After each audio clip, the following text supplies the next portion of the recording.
Hello students, आज का हमारा टॉपिक है सोशल चेंज।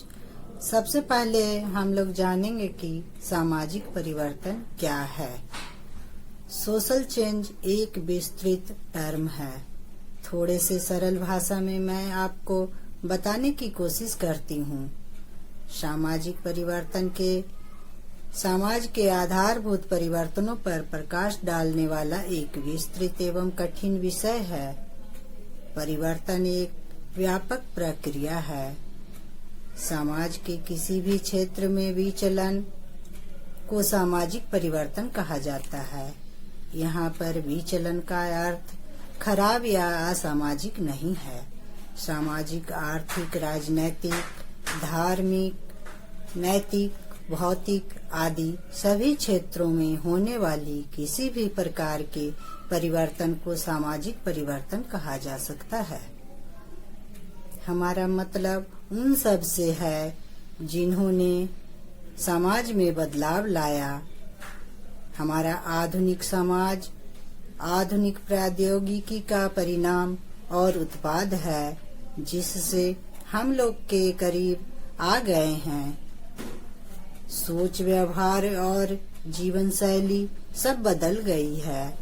इनसे ही ट्रेड यूनियन, स्पेशलाइजेशन जैसी सामाजिक व्यवस्थाओं को जन्म दिया है। चलिए अब असल मुद्दे पर हम लोग आते हैं। सामाजिक परिवर्तन में छोटे मोटे परिवर्तन सामाजिक परिवर्तन में शामिल नहीं किया जा सकता। इनमें सिर्फ उन परिवर्तनों को शामिल किया जाता है जो पूरे समाज में होता है।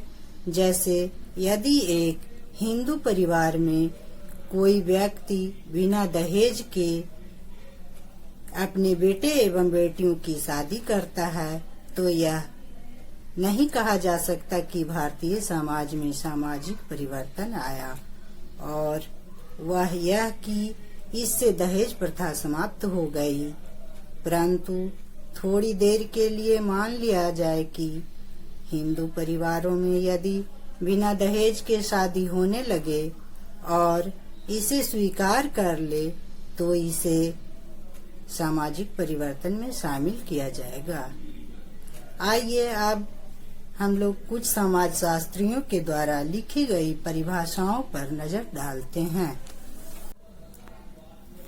फिशर के अनुसार समाज के सामाजिक संरचना में, यानी समाज के प्रचलित मूल्यों, मानकों, भूमिकाओं तथा अन्य इसी तरह के तत्वों जिनसे होकर रहन सहन के मूल अवस्था की अभिव्यक्ति होती है, परिवर्तन को सामाजिक परिवर्तन कहा जाता है। अब नेक्स्ट समाजशास्त्री के अनुसार, जोन्स के अनुसार सामाजिक परिवर्तन एक ऐसा पद है जिससे तात्पर्य सामाजिक प्रक्रियाओं, सामाजिक पैटर्न्स, सामाजिक अंतःक्रिया, सामाजिक संगठन के किसी पहलू में होने वाले परिमार्जन या विभिन्नता से होती है।